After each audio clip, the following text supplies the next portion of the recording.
제 이름은 김영애입니다. 평생 흙 만지고 불 앞에 서서 살아온 인생이었어요. 20살에 서울로 올라와 안 해본 일이 없었죠. 식당 설거지부터 시작해 시장 좌판에서 채소를 팔았고 밤에는 포장마차를 끌었습니다. 그렇게 악착같이 돈을 모아 제 이름으로 된 작은 식당을 열었을 때 세상을 다 가진 것 같았답니다. 하루 4시간 이상 자본 적이 없었고 여자 손은 곱디고 와야 한다는 말을 비웃으며 살아왔어요. 제 거친 손에 박인 굳은 살이 바로 제 훈장이자 역사였으니까요. 그 훈장 덕에 남편 없이도 유일한 아들 형구를 번듯하게 키워낼 수 있었습니다. 세월은 참 빠르게도 흘러서 어느새 제 나이도 이른을 바라보게 되었어요. 새벽마다 일어나 육수를 끓이고 산더미 같은 김치를 담그는 일이 조금씩 버거워지기 시작했습니다. 손님들은 여전히 제 식당의 칼칼한 김치찌개와 구수한 된장찌개를 최고로 쳐주었지만 이제는 이 지긋지긋하면서도 정든 일과 작별할 때가 온 것 같다는 생각이 들었죠. 자식에게 가난을 대물림하지 않겠다는 일념 하나로 버텨온 세월이었는데 돌이켜보니 가난을 넘어 제법 단단한 불을 쌓아두었더군요. 젊은 시절 신도시가 막 들어선다는 소식에 허리띠를 졸라매고 사두었던 동탄의 땅이 효자 노릇을 톡톡히 했습니다. 허허벌판이던 그곳에 높은 빌딩이 들어서고 제가 사둔 땅 위에는 번듯한 4층짜리 상가 건물이 올라갔어요. 1층에는 유명 프랜차이즈 커피숍이, 위층으로는 학원과 병원이 들어와 꼬박꼬박 월세가 나왔죠. 식당 수입과는 비교도 안 되는 돈이었습니다. 어머니, 이제 그만 쉬세요. 저희가 모실게요. 싹싹하고 애교 많은 며느리 김도희는 저를 볼 때마다 입버릇처럼 말했어요. 아들 형구도 옆에서 맞아, 엄마. 평생 고생만 하셨잖아요. 이제 아들이랑 며느리가 주는 용돈 받으면서 편하게 여행이나 다니세요라고 맞장구를 쳤죠. 그 말이 어찌나 달콤하고 대견하던지 저는 정말 복받은 늙은이라고 생각했답니다. 제 눈에 아들 내외는 참으로 이상적인 부부였어요. 번듯한 대기업에 다니는 아들, 그런 아들 내조 잘하고 똑 부러지는 며느리, 그리고 눈에 넣어도 아프지 않을 손주까지. 이만하면 제 인생 성공한 것 아니겠어요. 그래서 큰 결심을 했습니다. 제 모든 것을 아들에게 물려주고 저는 진짜 편안한 할머니로 돌아가기로요. 평생의 일터였던 식당을 단골 손님들의 아쉬움을 뒤로하고 정리했습니다. 마지막 날 텅 빈 가게를 둘러보는데 시원함보다는 헛헛한 마음이 더 컸어요. 수십 년의 세월이 고스란히 녹아있는 공간이었으니까요. 하지만 곧이어 떠오른 아들 내외의 얼굴에 이내 미소를 지었습니다. 그래, 내 고생은 여기서 끝이다. 이제 저 아이들이 내 노후고 내 행복이지. 며칠 뒤 저는 아들 내외를 집으로 불렀습니다. 평소보다 더 정성껏 갈비찜을 재우고 며느리가 좋아하는 잡채도 만들었어요. 저녁상이 차려지고 손주 녀석의 재롱에 웃음꽃이 피어날 무렵 저는 조심스럽게 이야기를 꺼냈습니다. 형구야, 도희야, 내가 너희에게 줄 것이 있다. 두 사람의 시선이 제게로 향했어요. 저는 잠시 숨을 고른 뒤 준비해둔 서류 봉투를 테이블 위에 올려놓았습니다. 엄마가 식당도 정리했고 이제 정말 늙은이로 살려고 한다.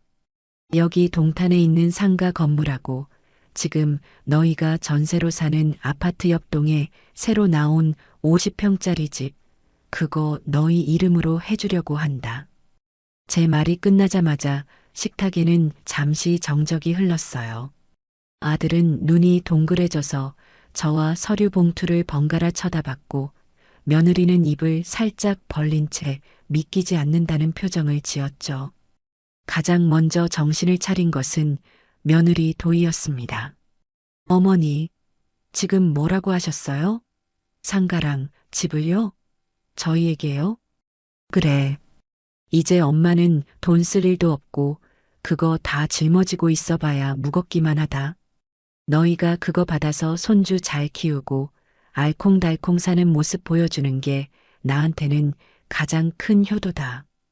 그 순간 도희의 눈에서 눈물이 뚝 떨어지기 시작했어요. 과장되게 손으로 입을 막으며 울먹이는 모습이 어찌나 짠하고 예뻐 보이던지요. 어머니, 저희가 어떻게 이런 큰 걸 받아요? 아니에요, 어머니. 이건 어머니가 평생 고생해서 모으신 재산이잖아요. 저희 못 받아요. 마음만 감사히 받을게요. 얘는 뭘 못 받아? 자식한테 주는 건데. 다 너희 쓰라고 번 돈이다. 부담 갖지 말고 받아라. 제 단호한 말에 며느리는 아들의 팔을 붙잡고 흔들며 여보, 어떡해. 어머니가 우리에게 이렇게 큰 선물을 주신대라며 기쁨을 감추지 못했어요. 아들 형구도 그제야 상황 파악이 됐는지 벌떡 일어나 제 앞에 넙죽 큰절을 했습니다. 엄마, 정말 고마워. 정말 감사해요. 엄마 고생한 거 절대 잊지 않고 도희랑 저 평생 효도하면서 갚을게요. 정말이에요. 아이고, 됐다. 절은 무슨. 얼른 일어나 밥이나 먹어라. 너희 둘이 행복하게 사는 것, 그거 하나면 된다. 저는 정말 하늘을 나는 기분이었어요. 재산이 아깝다는 생각은 눈곱만큼도 들지 않았습니다. 오히려 무거운 짐을 내려놓은 것처럼 홀가분했고 제 결심에 감격하는 아들 내외를 보니 내가 참 잘했구나 하는 생각에 뿌듯함이 차올랐죠. 그날 밤 며느리는 제 옆에 꼭 붙어 앉아 앞으로의 계획을 신나게 늘어놓았습니다. 새로 이사갈 집은 어떻게 꾸밀 것이며 상가 월세가 나오면 그걸로 손주 적금을 하나 더 들어주겠다며 제잘거렸어요. 저는 그런 며느리의 손을 꼭 잡아주며 흐뭇하게 웃기만 했습니다. 며칠 후 저는 아들 내외와 함께 법무사 사무실을 찾았습니다. 동탄 신도시의 중심가에 위치한 제법 규모가 큰 사무실이었어요. 제 평생의 결과물이 아들의 이름으로 넘어가는 공식적인 절차를 밟는 날이었죠. 상담실에 앉아 법무사의 설명을 듣는데 기분이 참 묘하더군요. 수십 장의 서류 위에 증여자 김영애라고 쓰인 제 이름을 보니 제 인생의 한 막이 완전히 끝나는 것 같았어요. 법무사는 서류들을 하나하나 짚어가며 꼼꼼하게 설명해 주었습니다. 제 상가 건물과 새로 취득할 아파트의 등기부등본을 보여주며 권리 관계가 깨끗하다는 확인도 시켜주었죠. 아들과 며느리는 옆에서 진지한 얼굴로 고개를 끄덕이며 설명을 들었습니다. 모든 설명이 끝나고 서명할 일만 남았을 때였어요. 어머님, 모든 재산을 자녀분께 증여하시는 거니 법적으로 몇 가지 확인하고 넘어가야 할 것이 있습니다. 증여는 한번 이루어지면 되돌리기가 거의 불가능하다는 점 알고 계시지요? 네, 그럼요. 다 알고 하는 겁니다. 그리고 이건 제가 그냥 드리는 말씀입니다만 보통 이렇게 전 재산을 증여하실 경우에는 자녀분들께 부양 의무에 대한 각서를 하나 받아두시는 경우도 많습니다. 부모님을 충실히 부양하겠다는 약속을 문서로 남겨두는 것이죠. 혹시 모를 상황에 대비해서요. 법무사의 조심스러운 제안에 옆에 앉아있던 아들과 며느리의 표정이 순간 굳어지는 것이 보였어요. 저는 그 모습을 보자마자 손사래를 쳤습니다. 아유, 변호사님도 참, 뭘 그런 걸 받아요. 세상에 어느 자식이 부모한테 그런 각서를 쓰고 재산을 받습니까? 괜찮습니다. 우리 아들, 우리 며느리는 그럴 아이들이 아니에요. 저는 호탕하게 웃어 보였어요.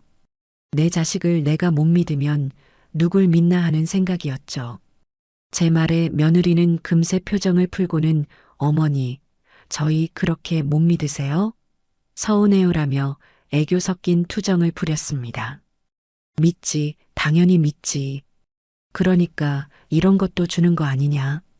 변호사님, 신경 쓰지 마시고 그냥 진행해 주세요. 제 단호한 태도에 법무사는 더 이상 권하지 않고 알겠습니다. 어머님이라며 서류를 내밀었습니다.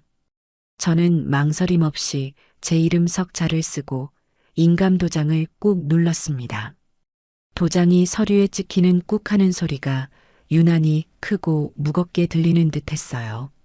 모든 절차가 끝나고 아들 내외는 법무사에게 몇 번이고 고맙다고 인사를 했습니다. 사무실을 나오자 며느리가 제 팔짱을 끼며 말했어요. 어머니, 정말 감사해요. 앞으로 저희가 정말 잘할게요. 주말마다 꼭 찾아뵙고 어머니 좋아하시는 음식 바리바리 싸들고 갈게요. 약속해요. 그래, 그거면 됐다. 저는 환하게 웃는 며느리의 얼굴을 보며 법무사의 조언을 무시하길 잘했다고 생각했습니다. 자식과의 사이에 그런 각서 따위를 끼워 넣는 것 자체가 부모 자식 간의 신뢰를 깨는 일이라고 여겼으니까요. 하지만 집으로 돌아와 홀로 거실에 앉아 있으니 마음 한구석에서 스멀스멀 불안감이 피어오르는 것은 어쩔 수가 없었습니다. 방금 전까지 내 것이었던, 그러나 이제는 내 것이 아니게 된 재산 목록이 적힌 서류 사본을 물끄러미 내려다보았어요. 텅 빈 집안의 공기가 유난히 차갑게 느껴지는 밤이었습니다. 아니야, 내가 너무 늙어서 생각이 많아진 걸 거야. 다 잘 될 거야. 저는 애써 고개를 저으며 스스로를 다독였습니다. 그렇게 모든 것을 넘겨주고 한 달쯤 지났을까요? 제 삶에는 커다란 공백이 생겼지만 마음만은 풍족하다고 스스로를 위로하던 시기였어요. 처음 일주일은 약속대로 며느리에게서 거의 매일 전화가 왔습니다. 어머니, 식사는 하셨어요? 오늘 날씨 좋은데 산책이라도 다녀오세요 같은 살가운 안부들이었죠. 저는 그 전화 한 통에 하루의 피로가 다 가시는 것 같았답니다. 아들 내외가 새로 이사할 집의 인테리어를 고치고 가구를 들인다며 분주하게 움직이는 소식을 듣는 것이 제 유일한 낙이었습니다. 그들의 들뜬 목소리를 듣고 있으면 제 텅 빈 집도 곧 그들의 행복으로 채워질 것만 같았거든요. 하지만 이상한 균열을 감지하기까지는 그리 오랜 시간이 걸리지 않았습니다. 매일 오던 전화가 이틀에 한 번으로, 사흘에 한 번으로 뜸해지기 시작했어요. 처음에는 이사 준비로 바빠서 그러겠지 하고 대수롭지 않게 넘겼습니다. 젊은 사람들이 얼마나 할 일이 많겠어요. 저처럼 하루 종일 TV나 보고 앉아있는 늙은이와는 다르죠. 그런데 그 간격이 일주일을 넘어가기 시작하자 제 마음에도 조금씩 조바심이 싹트기 시작했습니다. 궁금한 마음에 제가 먼저 전화를 걸면 며느리는 예전과 사뭇 다른 목소리로 전화를 받았어요. 여보세요. 도희야, 나다. 뭐하고 있니? 아, 어머니. 저 지금 인테리어 사장님이랑 미팅 중이라서요. 나중에 제가 전화 드릴게요. 딸깍하고 전화는 금세 끊어졌습니다. 그럴 수 있다고 생각했어요. 바쁜 사람 붙잡고 늘어지는 것만큼 보기 싫은 짓도 없으니까요. 하지만 저녁이 되어도 다음 날이 되어도 며느리에게서는 전화가 오지 않았습니다. 사흘을 꼬박 기다리다 다시 전화를 걸었을 때도 상황은 비슷했어요. 어머니, 죄송해요. 지금 가구 보고 있어서요. 이따가요. 그 이따가는 결코 오지 않았습니다. 아들에게 전화를 걸어 도희가 많이 바쁜가 보다. 통화하기가 하늘의 별 따기네 하고 넌지시 운을 떼어보았죠. 아들은 그저 응, 엄마. 도희가 새집 꾸미는데 온 신경을 다 쓰고 있어서 그래. 본인도 힘들 거야. 엄마가 좀 이해해줘라고 말할 뿐이었습니다. 제 서운함보다는 며느리의 노고를 먼저 생각하는 아들이 대견하면서도 한편으로는 가슴 한구석이 서늘해지는 기분이 들었어요. 마치 저만 홀로 세상의 속도에서 뒤처져 버려진 섬이 된 것 같았달까요? 시간은 흘러 아들 내외가 동탄의 새 아파트로 이사를 마쳤다는 소식을 들었습니다. 이제 정말 모든 것이 정리되었으니 예전처럼 살가운 관계를 회복할 수 있을 거라 기대했어요. 저는 손주 녀석이 좋아하는 소불고기와 동그랑땡, 멸치볶음 같은 밑반찬을 한가득 만들었습니다. 며느리가 좋아하던 알싸한 파김치도 잊지 않았죠. 커다란 반찬통을 여러 개 꺼내 정성껏 담고 있으니 제 마음도 다시 따뜻하게 차오르는 것 같았습니다. 그래, 이렇게 맛있는 음식을 해주면 얼마나 좋아할까? 역시 가족이란 건 이렇게 정을 나누며 사는 거지. 새로운 보금자리를 꾸민 아들 내외를 축하해주고 싶은 마음에 저는 택시를 잡아 동탄으로 향했습니다. 예전에 살던 아파트 바로 옆동, 단지 내에서도 가장 넓고 전망이 좋은 동이었어요. 현관 로비부터 대리석으로 번쩍이는 것이 제가 살던 낡은 아파트와는 차원이 달랐죠. 띵동 하고 벨을 누르자 잠시 후에 며느리가 문을 열어주었습니다. 어머니, 어쩐 일이세요? 연락도 없이. 분명 웃고는 있었지만 그 얼굴에는 반가움보다는 당혹감이 더 크게 서려 있었어요. 저는 애써 서운함을 감추고 들고 있던 보따리를 들어보였습니다. 너희 이사하느라 고생했는데 밥은 제대로 챙겨 먹나 싶어서 반찬 좀 해왔다. 우리 손주 좋아하는 불고기랑 너 좋아하는 파김치도 담갔어. 아, 그러셨어요. 일단 들어오세요. 며느리는 마지못해 저를 안으로 들였습니다. 집안은 그야말로 모델하우스처럼 꾸며져 있었어요. 잡지 화보에서나 보던 세련된 가구들과 북유럽 스타일이라는 조명, 벽에는 의미를 알 수 없는 추상화가 걸려 있었죠. 사람 사는 집이라기보다는 값비싼 쇼룸 같다는 인상이었습니다. 저는 감탄하며 집안을 둘러보다가 부엌으로 가서 반찬통을 식탁 위에 올려놓았습니다. 이거 냉장고에 넣어둬야지. 형구 오면 같이 먹어라. 그러자 며느리가 곤란한 표정을 지으며 말했어요. 어머니, 감사하긴 한데요. 저희 이제 반찬 같은 거 잘 안 해 먹어요. 요즘은 앱으로 주문하면 유기농 식단으로 새벽 배송 다 해주거든요. 그리고 솔직히 이런 건 좀 조미료나 설탕 같은 것도 얼마나 들어갔는지 알 수가 없잖아요. 저희는 건강 생각해서 저염식으로 먹으려고 노력 중이에요.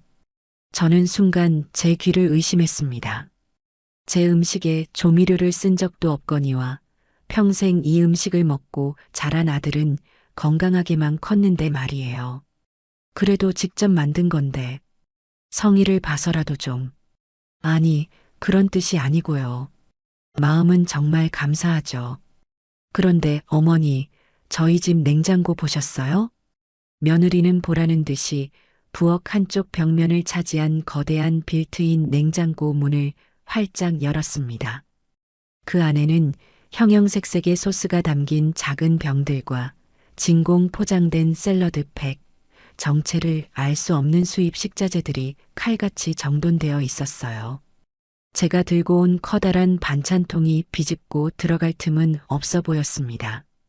보세요, 어머니. 들어갈 자리가 없어요. 괜히 가져오셔서 서로 곤란하게 만들지 마시고 다음부터는 그냥 몸만 오세요. 아니, 오시기 전에 꼭 미리 연락 주시고요. 그 말은 마치 오지 말라는 소리처럼 들렸습니다. 제 얼굴이 딱딱하게 굳어가는 것을 본 아들 형구가 그제야 부엌으로 오며 어색하게 웃었어요. 엄마 왔어? 아이고, 이 반찬들 다 뭐야? 도의 말이 맞아. 엄마 힘들게 뭐하러 이런 걸 만들어 와. 우리 잘 사 먹는다니까. 저는 아들의 얼굴을 쳐다보았습니다. 제 편을 들어주길 바란 것은 아니었지만 적어도 제 성의를 이렇게 무참히 짓밟는 아내를 말려주길 바랐던 것 같아요. 하지만 아들은 그저 제게 이해하라는 눈빛을 보낼 뿐이었습니다. 결국 제가 싸온 반찬들은 다시 제 보따리 안으로 들어갔어요. 돌아가는 길, 제 어깨를 짓누르는 것은 반찬의 무게가 아니라 차갑게 식어버린 자식들의 마음 무게였습니다. 그날의 서운함이 채 가시기도 전, 저는 더 큰 충격을 받아야 했습니다. 반찬 사건 며칠 뒤, 그래도 손주는 봐야겠다는 생각에 다시 아들네 집을 찾았어요. 이번에는 며느리가 말한 대로 미리 연락을 하고 갔죠. 며느리는 지난번보다는 부드러운 태도로 저를 맞았습니다. 제가 집을 둘러보는 것을 불편해하는 기색이 역력했지만 저는 꿋꿋하게 집 구경을 청했어요.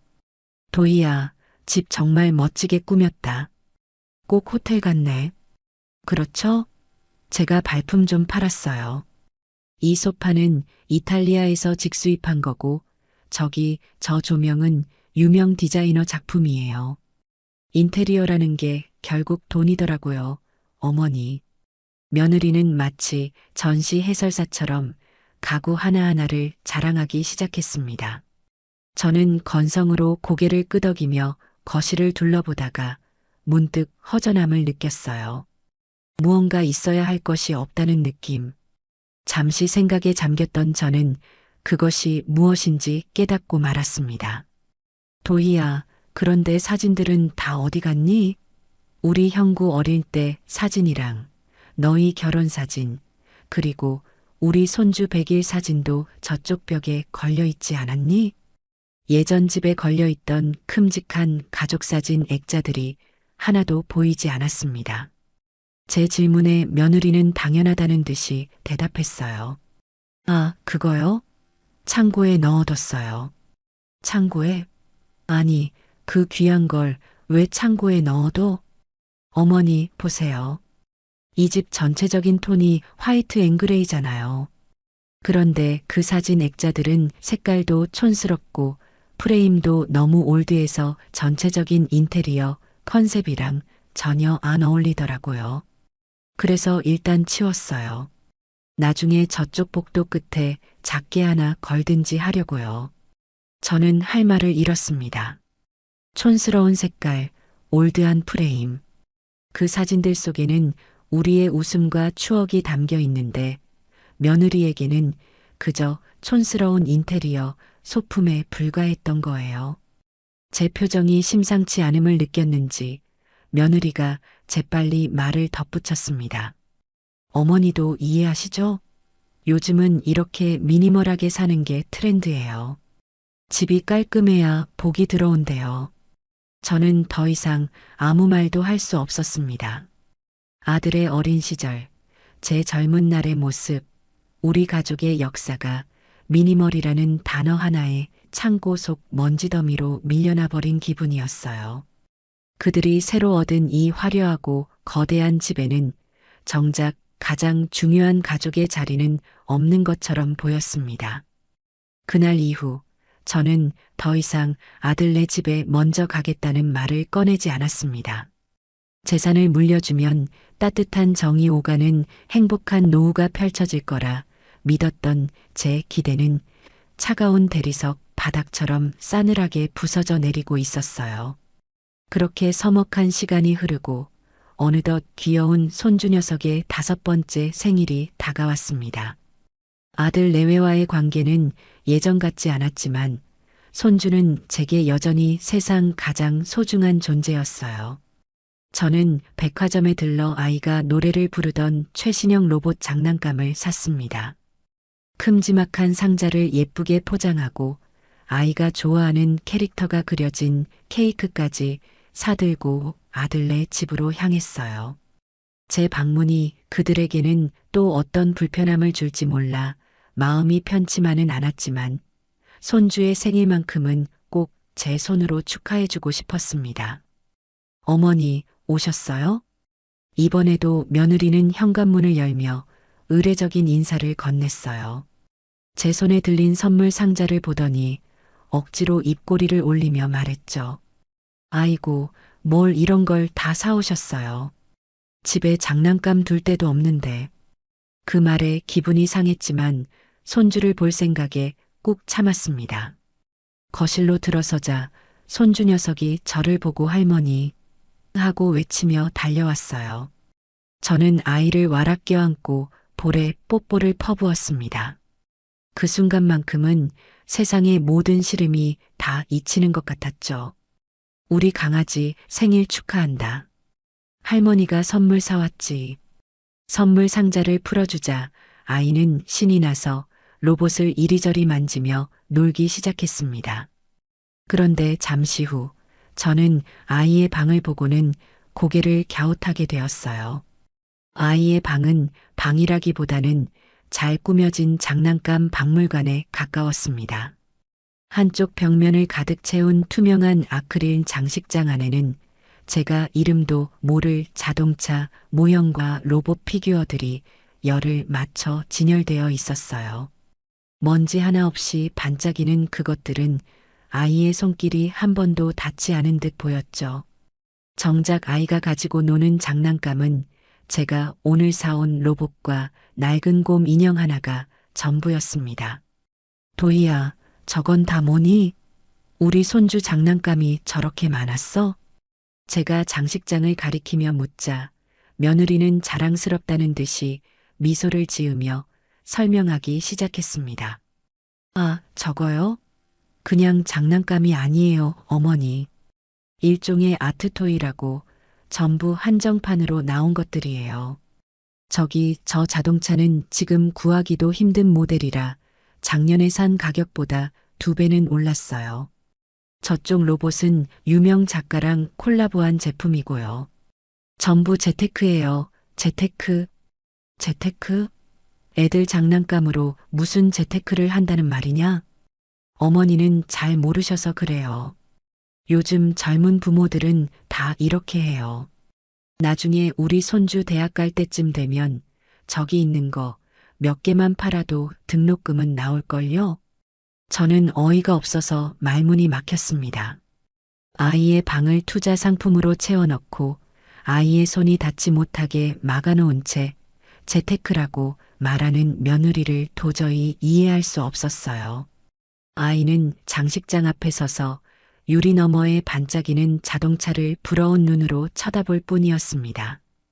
그 모습이 어찌나 안쓰럽던지 가슴이 미어졌어요. 그날 저녁 며느리는 친구들과 약속이 있다며 외출 준비를 서둘렀습니다. 아들은 회사 일로 늦는다고 했고요. 자연스럽게 제가 손주와 함께 집에 남게 되었죠. 며느리는 현관을 나서기 전 제게 신신당부를 했습니다. 어머니, 제가 올 때까지 손주 잘 봐주세요. 그리고 저기 장식장은 절대 열지 마시고요. 아이 손 안 닿게 조심해 주셔야 해요. 아셨죠? 그 말은 제게 하는 경고처럼 들렸습니다. 며느리가 나가고 집안에는 저와 손주 단둘만 남았어요. 아이는 제가 사온 로봇도 금세 실증이 났는지 다시 장식장 앞으로 다가가 유리벽에 작은 손바닥을 댄 채 중얼거렸습니다. 할머니, 나 저기 빨간 빵빵이 저거 가지고 놀고 싶어요. 아이가 가리킨 것은 장식장 가운데에 놓인 작지만 아주 정교하게 만들어진 빨간색 스포츠카 모형이었습니다. 보기에도 무척 비싸 보이는 물건이었죠. 저는 며느리의 경고가 떠올라 잠시 망설였습니다. 하지만 장난감을 눈앞에 두고도 만지지 못하는 아이의 슬픈 얼굴을 보니 마음이 약해지고 말았어요. 그래, 이게 다 뭔 소용이냐? 장난감은 아이가 가지고 놀아야 장난감이지. 저는 큰맘 먹고 장식장 문을 열었습니다. 그리고 조심스럽게 빨간 자동차를 꺼내 아이의 손에 쥐어주었죠. 아이는 세상을 다 가진 듯 환하게 웃으며 자동차를 거실 바닥에 굴리기 시작했어요. 부릉, 부릉. 아이의 입에서 나오는 경쾌한 소리가 텅 빈 집을 가득 채웠습니다. 그 모습을 보니 저도 덩달아 행복해졌어요. 그래, 저렇게 좋아하는 걸. 저게 맞는 거지. 아이는 한참 동안 자동차를 가지고 놀다가 침을 묻히기도 하고 바닥에 쿵 찍기도 했습니다. 저는 아이가 노는 모습을 흐뭇하게 지켜보다가 이제 그만 정리해야겠다는 생각이 들었어요. 며느리가 돌아오기 전에 원래 자리에 돌려놓아야 했으니까요. 저는 아이의 손에서 자동차를 건네받았습니다. 아이의 침과 손때가 묻어 살짝 끈적이는 느낌이 들었어요. 저는 가방에서 깨끗한 손수건을 꺼내 자동차를 구석구석 정성껏 닦았습니다. 반짝반짝 윤이 나도록 원래 있던 그 모습 그대로 만들어주고 싶었거든요. 먼지 하나 없이 깨끗하게 닦은 자동차를 다시 장식장한 원래 있던 그 자리에 조심스럽게 올려놓았습니다. 감쪽 같다고 생각했어요. 아이는 다른 장난감에 한눈을 팔고 있었고 모든 것은 제자리로 돌아왔습니다. 저는 아무 일도 없었다는 듯 태연하게 거실 소파에 앉아 TV를 켰어요. 얼마 후 도어록 해제되는 소리와 함께 며느리가 돌아왔습니다. 손에는 명품 쇼핑백이 들려 있었어요. 어머니, 아직 안 주무셨네요? 우리 손주는요? 응, 방에서 혼자 잘 놀고 있다. 며느리는 쇼핑백을 소파에 내려놓고는 습관처럼 아이 방으로 향했습니다. 그러다 장식장 앞에서 걸음을 멈추더군요. 무언가 이상하다는 듯 고개를 갸웃거리며 장식장 유리를 뚫어져라 쳐다보기 시작했어요. 제 심장이 쿵 하고 내려앉았습니다. 며느리는 갑자기 장갑이라도 낀 것처럼 티슈 여러 장을 뽑아 손에 감싸고는 장식장 문을 열어 그 빨간 자동차를 조심스럽게 집어들었습니다. 그리고는 조명 아래에서 이리저리 비춰보며 살피기 시작했죠. 어머니, 얼음장처럼 차가운 목소리였어요. 네, 어머니가 이거 만지셨어요? 저는 순간 거짓말을 해야 하나 고민했지만 이내 마음을 고쳐먹었습니다. 아이가 하도 가지고 놀고 싶어 해서 잠깐 꺼내줬다가 내가 깨끗하게 닦아서 넣어뒀다. 제 말이 끝나기가 무섭게 며느리의 얼굴이 흉측하게 일그러졌습니다. 그녀는 갑자기 버럭 소리를 질렀어요. 그 목소리가 어찌나 크고 날카로운지 집 전체가 울리는 듯 했습니다. 미쳤어요, 어머니. 이걸 왜 만져요? 이걸 왜 손에 줘요? 저는 너무 놀라 소파에서 벌떡 일어났습니다. 아니, 그게 무슨 말이냐? 장난감 가지고 뭘 그리 유난이야? 장난감이요? 이게 그냥 장난감으로 보여요? 이거 전 세계에 몇 개 없는 한정판 모델이란 말이에요. 어머니가 뭔데 이걸 함부로 만져요. 보세요, 여기 지문 남았잖아요. 아무리 닦아도 전문가가 쓰는 약품으로 지우지 않으면 미세한 지문 자국은 남는단 말이에요. 가치가 떨어지잖아요, 가치가. 며느리는 거의 울부짖듯이 소리치며 제게 자동차를 들이밀었습니다. 제 눈에는 그저 반짝이는 빨간 자동차일 뿐이었지만 며느리의 눈에는 흠집이 난 보석처럼 보였나 봅니다. 가치라는 단어가 비수처럼 날아와 제 가슴에 박혔습니다. 손주가 행복하게 웃던 그 몇십 분의 시간이 이 집에서는 그저 가치가 하락하는 순간에 불과했던 거예요. 방에서 놀던 손주가 며느리의 고함에 놀라 울음을 터뜨리며 밖으로 나왔습니다. 하지만 며느리는 우는 아이를 달래기는커녕 제게 삿대질을 하며 악을 쓰는 데에만 정신이 팔려 있었어요. 저는 그 지옥 같은 광경 속에서 온몸의 피가 차갑게 식어버리는 것을 느끼며 망연자실 서 있을 뿐이었습니다. 가치가 떨어진다니 그게 지금 어미한테 할 소리니. 손주 녀석이 저렇게 좋아했는데 그깟 장난감 하나 때문에 이 난리를 쳐야겠어? 저도 모르게 목소리가 높아졌습니다.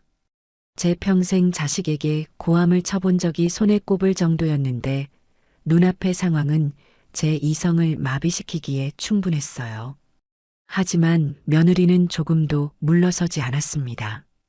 오히려 제 상식적인 반박에 기름을 부은 듯 더 길길이 날뛰기 시작했죠. 어머니가 뭘 아세요? 요즘 세상이 어떤 세상인데 아직도 그런 소리를 하세요. 이건 그냥 장난감이 아니라 투자 자산이라고요. 어머니가 평생 시장에서 고생만 하셔서 이런 걸 잘 모르시나 본데 돈 있는 사람들은 다 이렇게 해요. 어머니의 그 무식한 행동 하나 때문에 지금 몇백만 원이 날아간지 아세요? 무식한 행동이라는 말에 저는 제 뺨을 세게 얻어맞은 듯한 충격을 받았습니다. 평생을 억척같이 살아오며 자식을 키우고 재산을 이룬 제 삶 전체가 송두리째 부정당하는 기분이었어요. 분노와 모멸감에 온몸이 부들부들 떨렸습니다. 손주 녀석은 엄마와 할머니의 싸움에 겁을 먹고 더 큰 소리로 울기 시작했고 집안은 그야말로 아수라장이었습니다. 너 지금 뭐라고 했니? 말이 너무 심한 거 아니야. 제가 틀린 말 했어요? 사실이잖아요. 어머니는 그냥 가만히 계시는 게 저희를 도와주는 거예요. 제발 아무것도 하지 마세요. 제 물건에 손대지도 마시고요. 며느리는 이제 제게 저희라는 울타리를 치고 저를 완벽한 외부인으로 규정하고 있었습니다. 바로 그때 현관 도어록이 해제되는 소리가 들리더니 퇴근한 아들 형구가 들어왔어요. 그는 엉망진창인 집안 풍경과 울고 있는 아들, 그리고 서로를 노려보며 서 있는 저와 제 아내의 모습을 보고는 당황한 얼굴로 물었습니다. 이게 다 무슨 일이야? 여보, 무슨 일인데 그래? 엄마, 왜 그러세요? 며느리는 아들을 보자마자 기다렸다는 듯이 눈물을 뚝뚝 흘리며 달려가 그의 팔에 매달렸습니다. 여보, 흑흑, 나 정말 속상해 죽겠어. 어머님이 글쎄 저 한정판 자동차를 마음대로 꺼내서 애를 주셨어. 내가 절대 손 떼면 안 된다고 그렇게 말씀드렸는데 여기 지문 다 묻고 흠집까지 났단 말이야. 이거 이제 같이 다 떨어져서 팔지도 못해. 어떡해 여보. 저는 기가 막혔습니다. 며느리는 마치 제가 일부러 재산을 손괴한 것처럼 모든 잘못을 제게 돌리며 교묘하게 사실을 왜곡하고 있었어요. 저는 억울함에 아들을 향해 다급하게 말했습니다. 형구야, 저의 말만 듣지 마라. 내 아들이 우리 손주가 저걸 너무 가지고 놀고 싶어 해서 잠깐 꺼내준 거야. 애가 저렇게 좋아했는데 그걸 가지고 저렇게 사람을 잡는 게 말이 된다고 생각하니? 너가 좀 말해봐라. 저는 아들이 당연히 제 편을 들어줄 것이라고 믿었습니다. 적어도 이 비상식적인 상황을 중재하고 아내의 과민한 반응을 나무랄 것이라고 생각했어요. 제 아들이니까요. 하지만 거실에 무거운 침묵을 깨고 나온 아들의 첫마디는 제 기대를 산산조각 내버렸습니다. 엄마. 아들은 깊은 한숨을 내쉬며 저를 쳐다보았어요. 그 눈빛에는 원망과 피곤함이 가득 담겨 있었습니다. 엄마가 잘 몰라서 그래. 도의 말이 아주 틀린 건 아니야. 요즘은 이런 희귀한 장난감이나 신발 같은 걸로 재테크 많이 해. 우리도 나중에 집 늘릴 때 보태려고 사 모으고 있던 거고. 그냥 좀 내버려 두지 그랬어. 왜 일을 이렇게 만들어? 순간 제 주변의 모든 소리가 사라지는 듯 했습니다. 세상이 무너져 내린다는 것이 이런 기분일까요? 제 아들이, 제 유일한 핏줄이 저를 이해하지 못하는 것을 넘어 아내의 편에 서서 저를 일을 만드는 사람으로 몰아세우고 있었습니다. 며느리가 제게 퍼부었던 그 어떤 모욕적인 말보다 아들의 이나지막한 한마디가 제 심장을 갈기갈기 찢어놓았어요. 엄마가 잘 몰라서 그래. 그 말은 제 평생의 지혜와 경험, 그리고 자식을 향한 사랑까지도 모두 쓸모없는 것으로 치부해버리는 잔인한 선고였습니다. 저는 더 이상 그 집에 머물 이유가 없었습니다. 그곳은 더 이상 제 아들과 손주가 있는 따뜻한 보금자리가 아니었어요. 제게는 차갑고 적대적인 타인의 공간일 뿐이었습니다. 저는 아무 말 없이 소파에 놓아두었던 제 가방을 들었습니다. 눈물조차 나오지 않았어요. 분노와 슬픔이 한계점을 넘어서자 오히려 머릿속이 차갑고 명료해지는 기분이었습니다. 엄마, 어디가? 이야기 아직 안 끝났잖아. 아들이 저를 붙잡으려 했지만 저는 그 손을 뿌리쳤습니다. 그리고는 제 인생에서 가장 차가운 목소리로 말했어요. 됐다. 더 이상 할 말 없다. 저는 뒤도 돌아보지 않고 그 집을 나섰습니다. 밤늦은 시간에 동탄 신도시는 휘황찬란한 불빛으로 가득했지만 제 눈에는 그 모든 것이 잿빛으로 보일 뿐이었어요. 아파트 단지를 빠져나와 택시를 잡기 위해 큰 길로 걸어가는 내내 제 머릿속에서는 수많은 생각이 폭풍처럼 휘몰아쳤습니다. 내 모든 것을 내주었던 결과가 이것인가?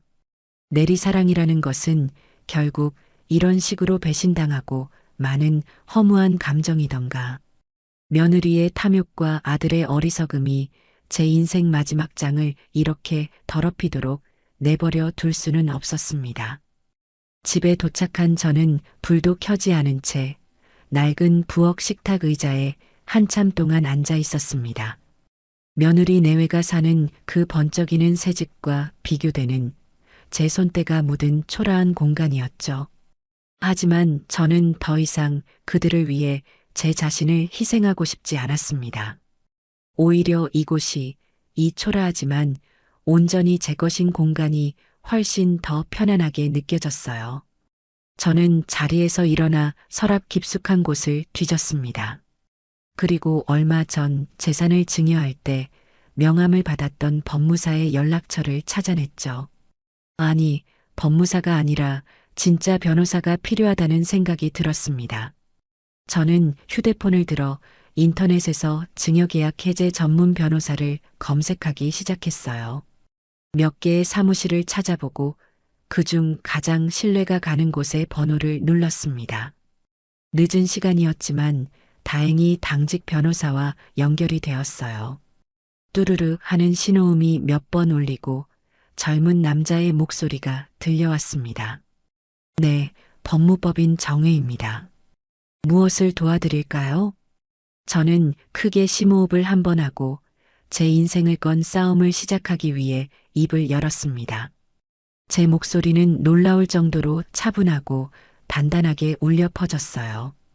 변호사님, 저 김영애라고 합니다. 자식에게 증여한 재산을 되찾아오고 싶습니다. 다음 날 아침 저는 밤새 한숨도 못 잤지만 정신은 오히려 맑았습니다. 어둠 속에서 내렸던 결심은 아침 해가 떠오른 뒤에도 조금도 흔들리지 않았어요. 저는 미리 약속을 잡은 변호사 사무실로 향하기 위해 옷을 갈아입었습니다. 평소 입던 펑퍼짐한 몸빼 바지나 시장에 갈 때 입던 낡은 점퍼가 아니었어요. 서랍 가장 깊숙한 곳에 넣어두었던 아들 결혼식 때 맞췄던 고운 빛깔의 한복을 꺼내 입을까 하다가 그조차 자식에 대한 미련처럼 느껴져 다시 집어넣었습니다. 대신 몇 년 전 큰 마음 먹고 샀지만 한 번도 입지 않았던 단정하고 힘이 느껴지는 검은색 정장을 꺼내 입었죠. 제 자신을 위한 갑옷을 입는 심정이었습니다. 사무실은 서울의 법원 근처에 있는 큰 건물이었습니다. 문을 열고 들어가자 점잖은 직원이 저를 상담실로 안내했어요. 잠시 후 말끔한 정장 차림의 젊은 변호사가 들어왔습니다. 그는 제게 정중하게 허리를 숙여 인사하며 명함을 건넸습니다. 변호사 조민준. 명함에 적힌 이름이 단단해 보였습니다. 어머님 오시느라 고생 많으셨습니다. 전화로 잠시 말씀드렸습니다만 자세한 이야기를 들려주시겠어요? 조 변호사의 목소리는 차분했고 제 이야기를 들을 준비가 되어 있다는 듯 눈을 맞춰왔습니다. 저는 그 눈을 보고 제 안에 쌓여있던 모든 이야기를 풀어놓기 시작했어요. 평생을 어떻게 살아왔는지, 아들을 어떻게 키웠는지, 그리고 어떤 마음으로 동탄의 상가와 아파트를 물려주게 되었는지. 이야기는 재산을 넘겨준 뒤 달라진 며느리의 태도와 저를 실망시킨 아들의 모습으로 이어졌고, 마침내 어젯밤 벌어졌던 장난감 사건에 이르렀습니다. 제 이야기가 길어지는 동안 조 변호사는 한 번도 말을 끊지 않고 묵묵히 제 말을 들으며 노트에 무언가를 꼼꼼히 적어 내려갔어요. 제 속에 응어리져 있던 모든 것을 쏟아내고 나니 울컥 눈물이 쏟아질 것 같았지만 입술을 꽉 깨물고 참았습니다. 이제는 울 때가 아니었으니까요. 모든 이야기를 들은 조 변호사는 잠시 생각에 잠긴 듯 눈을 감고 있었습니다. 그 짧은 침묵이 제게는 영원처럼 길게 느껴졌어요. 역시 무리인가, 한 번 준 걸 어떻게 되찾아온단 말인가 하는 불안감이 엄습할 때쯤 그가 입을 열었습니다. 어머님, 정말 힘든 시간을 보내셨군요. 자식에게 모든 것을 내주고 이런 일을 겪으셨으니 그 심정이 오죽하시겠습니까? 그의 위로에 그저 고개를 끄덕였습니다. 그는 노트를 넘겨보며 말을 이었어요. 우선 법적인 부분부터 명확하게 설명해 드릴게요. 민법에는 증여라는 계약을 해제할 수 있는 몇 가지 조건이 있습니다. 그중 어머님의 경우에 해당하는 것이 바로 수증자의 망은행위에 따른 계약 해제입니다. 망은행위라면 무슨 뜻인가요? 쉽게 말해 재산을 받은 사람, 즉 수증자가 증여자나 그 직계열 쪽에게 범죄 행위를 하거나 증여자에 대해 부양 의무를 이행하지 않는 등 배은망덕한 행위를 했을 경우를 말합니다. 우리 법은 재산을 무상으로 주는 증여계약의 바탕에는 인간적인 신뢰와 감사의 마음이 깔려 있다고 보거든요. 만약 재산을 받은 쪽에서 그 신뢰를 심각하게 깨뜨리는 행동을 한다면 증여자는 계약을 없던 일로 할 수 있는 권리를 갖게 되는 겁니다. 희망적인 말이었지만 한편으로는 걱정이 앞섰습니다. 하지만 변호사님, 며느리가 저를 때리거나 한 것은 아니고 부양 의무에 대한 각서 같은 것도 쓰지 않았습니다. 재산을 줄 때 법무사님이 그런 걸 받아두는 게 어떻겠냐고 했지만 제가 거절했거든요. 제 말에 조 변호사는 오히려 고개를 끄덕였습니다. 네, 그 부분은 아쉽지만 결정적인 것은 아닙니다. 각서가 있었다면 소송이 훨씬 수월했겠지만 없다고 해서 불가능한 것은 아니에요. 폭행과 같은 직접적인 범죄 행위가 없더라도 사회 통념상 용납될 수 없는 수준의 모욕이나 폭언 역시 망은행위에 충분히 해당될 수 있습니다. 어머님께 무식하다고 하거나 미쳤냐고 소리친 행위, 평생의 삶을 모욕한 발언들은 명백히 증여자인 어머님의 인격을 심각하게 침해한 것으로 볼 수 있어요. 그럼 이길 수 있다는 말씀이신가요? 솔직히 말씀드리면 100%라고 장담할 수는 없습니다. 이런 소송은 판사님의 재량이 크게 작용하거든요. 하지만 저는 승산이 충분히 있다고 봅니다. 특히 장난감 사건은 단순한 다툼이 아니라 어머님의 사랑과 호의를 가치의 하락이라는 금전적 잣대로 짓밟아버린 상징적인 사건입니다. 이는 증여의 근본적인 의미를 훼손한 배은망덕한 행위임을 강력하게 주장할 수 있습니다. 그러면서 조 변호사는 제게 중요한 질문을 던졌습니다. 어머님, 혹시 며느님이나 아드님과 통화하신 내용을 녹음해 두신 것이 있으신가요? 아니면 폭언을 들었다는 것을 증명할 다른 증인이라도요? 저는 잠시 기억을 더듬었습니다. 그러다 문득 어젯밤 며느리와 아들에게 모욕을 당하고 집으로 돌아와 분한 마음에 잠을 못 이루다가 새벽녘에 며느리에게서 걸려왔던 전화가 떠올랐어요. 며느리는 제게 전화를 걸어 그깟 일로 삐져서 그냥 가버리시면 어떡하냐며 비아냥거리다가 제가 아무 말도 하지 않자 다시 한번 끔찍한 말들을 퍼부었죠. 그때 너무 화가 나고 기가 막혀서 저도 모르게 통화 녹음 버튼을 눌렀던 기억이 희미하게 떠올랐습니다. 글쎄요, 어젯밤에 며느리가 전화해서 또 막말을 퍼붓기에 저도 모르게 녹음 버튼을 눌렀던 것 같기도 합니다. 한번 확인을 해봐야 할 것 같아요. 제 말에 조 변호사의 눈이 빛났습니다. 어머님, 그거라면 정말 결정적인 증거가 될 수 있습니다. 지금 바로 확인해 주실 수 있으신가요? 저는 떨리는 손으로 휴대폰을 꺼내 통화 기록을 살폈습니다. 그리고 거기에는 새벽 2시 13분, 며느리와의 통화 옆에 작은 녹음 파일 아이콘이 선명하게 찍혀 있었어요. 조 변호사와 저는 상담실에서 함께 그 파일을 재생했습니다. 스피커를 통해 흘러나오는 며느리의 날카롭고 경멸적인 목소리는 다시 들어도 소름이 끼칠 정도였습니다. 그래서 지금 저랑 해보시겠다는 거예요? 네. 어머니가 뭘 할 수 있는데요? 이미 다 우리 이름으로 넘어온 걸 어쩔 건데요? 노망 나셨어요? 이제 와서 후회라도 되세요? 그러니까 분수에 맞게 사셨어야죠. 괜히 자식한테 재산 다 줘놓고 이제 와서 유세는. 녹음된 내용은 10분이 넘었고 그 안에는 차마 입에 담지 못할 모욕적인 말들이 가득했습니다. 조 변호사는 조용히 녹음이 끝나기를 기다렸다가 확신에 찬 목소리로 말했습니다. 어머님, 이겼습니다. 이 녹취 파일 하나만으로도 재판의 흐름을 우리 쪽으로 가져올 수 있습니다. 저는 변호사의 말을 듣고 나서야 꾹 참았던 눈물을 터뜨리고 말았습니다. 그것은 서러움의 눈물이라기보다는 제 억울함을 풀어줄 한 줄기 빛을 발견한 안도의 눈물이었어요. 상담을 마치고 저는 조 변호사에게 모든 것을 위임하기로 결정했습니다. 변호사 사무실을 나서는 제 발걸음은 올 때와는 비교할 수 없이 가벼웠어요. 이제 제 뒤에는 든든한 법의 방패가 생겼으니까요. 그로부터 며칠 뒤 조 변호사에게서 연락이 왔습니다. 소송을 시작하기에 앞서 아들 내외에게 마지막 기회이자 강력한 경고를 보내야 한다는 것이었어요. 그것이 바로 내용 증명 우편이었습니다. 조 변호사는 직접 작성한 내용 증명 초안을 제게 읽어주었습니다.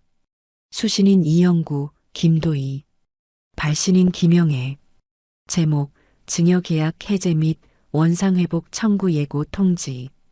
귀하들은 2025년 5월 15일 증여자 김영애로부터 동탄시 소재 상가 건물 및 아파트 부동산을 증여받았음. 그러나 수증자인 귀하들은 증여자에 대한 부양 의무를 현저히 해태하였을 뿐만 아니라 가치가 떨어진다, 무식하다 등의 폭언과 모욕적 언사를 일삼아 증여의 바탕이 되는 신뢰관계를 회복 불가능한 정도로 파괴하였음. 이는 민법 제556조에서 규정하는 망은행위에 해당함. 이에 발신인은 귀하들과의 증여계약을 해제할 것을 통보하며 본 내용 증명 수신일로부터 7일 이내에 증여 재산의 원상회복 절차에 대한 협의 의사를 밝히지 않을 경우 즉시 법원에 소장을 접수하고 모든 법적 조치를 취할 것임을 엄중히 고지하는 바임. 법률 용어로 가득한 딱딱한 문장이었지만 그 안에는 제 분노와 결심이 고스란히 담겨 있었어요. 저는 조 변호사에게 그대로 발송해달라고 요청했습니다. 내용 증명은 우체국을 통해 발송되고 상대방이 받았다는 사실까지 증명해주는 법적 효력을 가진 문서라고 했어요. 이제 주사위는 던져졌습니다. 아니나 다를까 내용 증명이 도착한 바로 그날 저녁 제 휴대폰이 불이 나기 시작했습니다. 발신인은 며느리 김도희였어요. 저는 조 변호사의 조언대로 감정적으로 대응하지 않고 차분하게 전화를 받았습니다. 여보세요. 어머니, 지금 저랑 장난하세요? 이게 다 뭐예요? 우체국에서 이상한 종이가 와서 봤더니 뭐요? 재산을 뺏어 가시겠다고요? 어머니, 진짜 노망 나셨어요? 세상에 어떤 법이 준 걸 다시 뺏어가는 법이 있어요. 전화기 너머로 들려오는 며느리의 목소리는 분노와 조롱으로 가득 차 있었습니다. 아마 제가 법에 대해 아무것도 모르는 늙은이이니 이런 걸로 겁을 주면 금방 꼬리를 내릴 거라고 생각했나 봅니다. 하고 싶은 말은 그것뿐이니? 제 차분한 반응에 며느리는 오히려 더 흥분했습니다. 하? 지금 저랑 기싸움 하시는 거예요? 좋아요. 마음대로 해보세요. 변호사? 그 돈은 다 어디서 나셨대요? 저희가 이기면 그 변호사 비용까지 다 어머니가 물어내셔야 하는 건 아세요? 괜히 긁어부스럼 만들지 마시고 정신 차리세요. 네. 더 할 말 없으면 끊겠다. 잠깐만요. 진짜 소송하실 거예요? 아들 얼굴 볼 자신은 있으시고요? 동네에 소문 다 나면 어쩌려고 이러세요? 어머니, 제발 나이값 좀 하세요. 저는 더 이상 대꾸하지 않고 그대로 전화를 끊어버렸습니다. 곧이어 다시 전화가 걸려왔지만 받지 않았어요.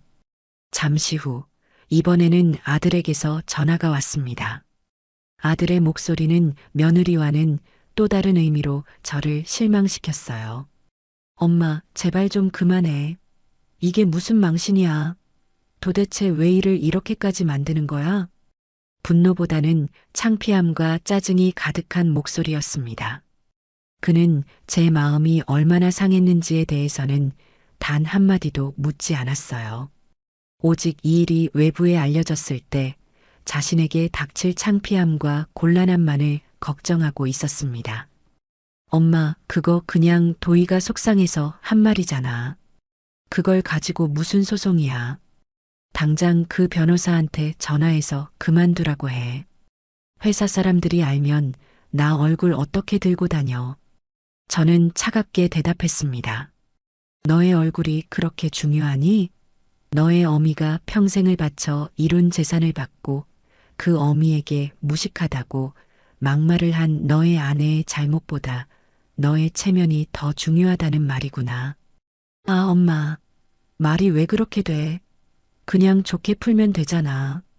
좋게 풀 기회는 너희가 걷어찼다. 그리고 앞으로는 나한테 전화하지 마라.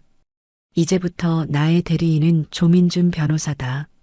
하고 싶은 말이 있으면 그 사람 통해서 하거라. 저는 그 말을 끝으로 아들의 전화 역시 끊어버렸습니다. 휴대폰 전원을 꺼버리자 세상이 고요해졌어요. 제 마음은 더 이상 흔들리지 않았습니다.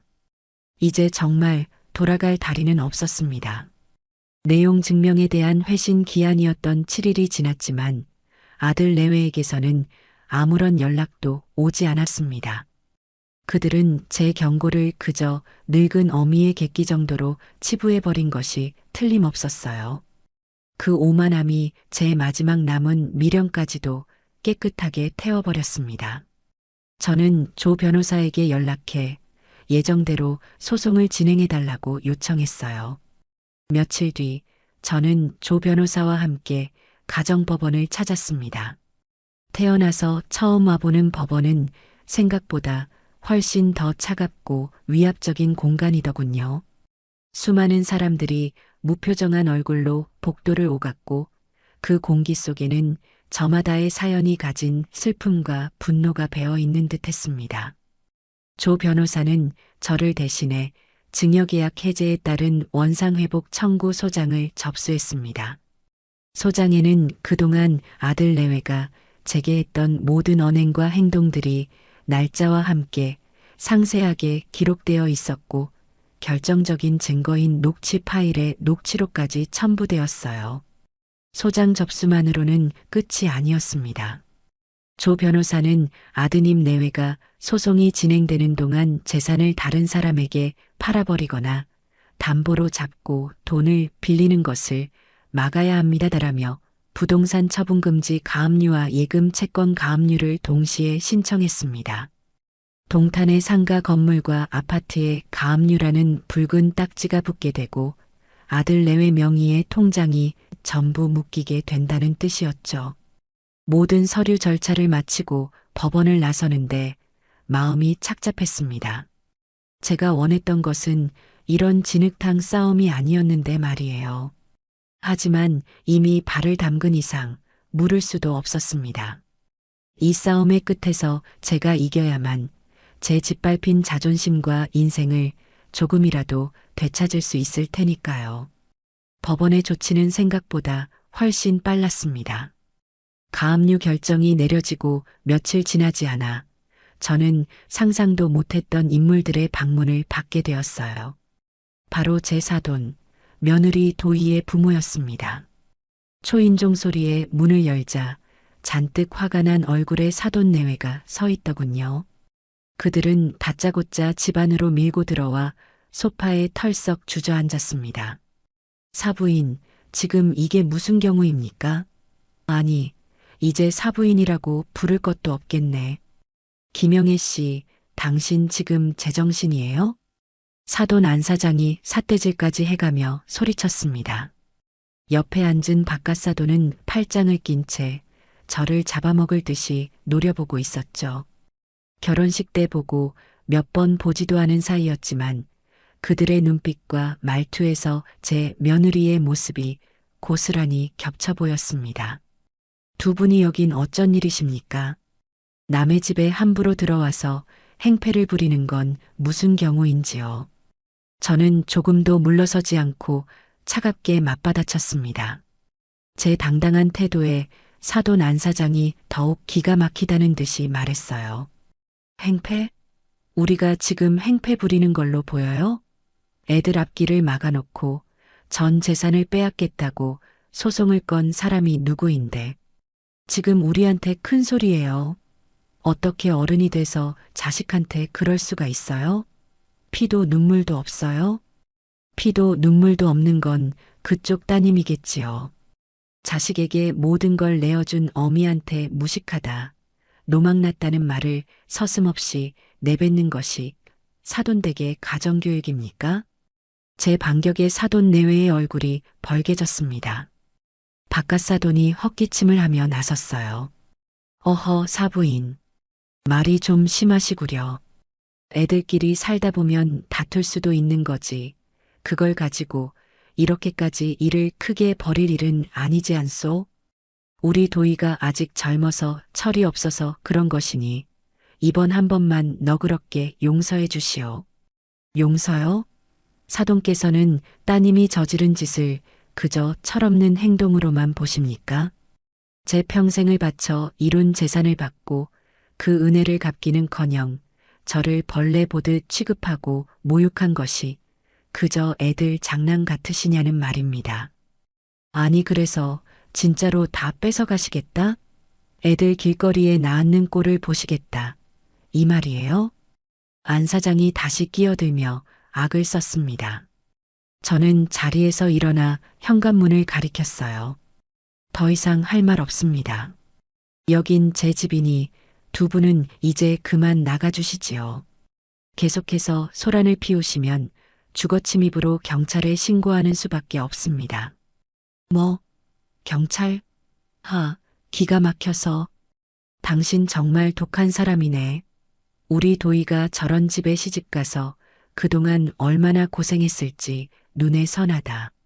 사돈 내외는 온갖 악담을 퍼부으며 마지못해 자리에서 일어났습니다. 그들이 현관문을 나서며 던진 마지막 말이 제 가슴에 비수처럼 꽂혔어요. 두고 봐. 우리도 가만히 안 있을 테니까.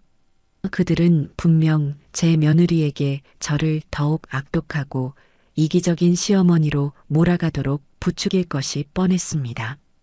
온몸의 기운이 쏙 빠지는 기분이었어요.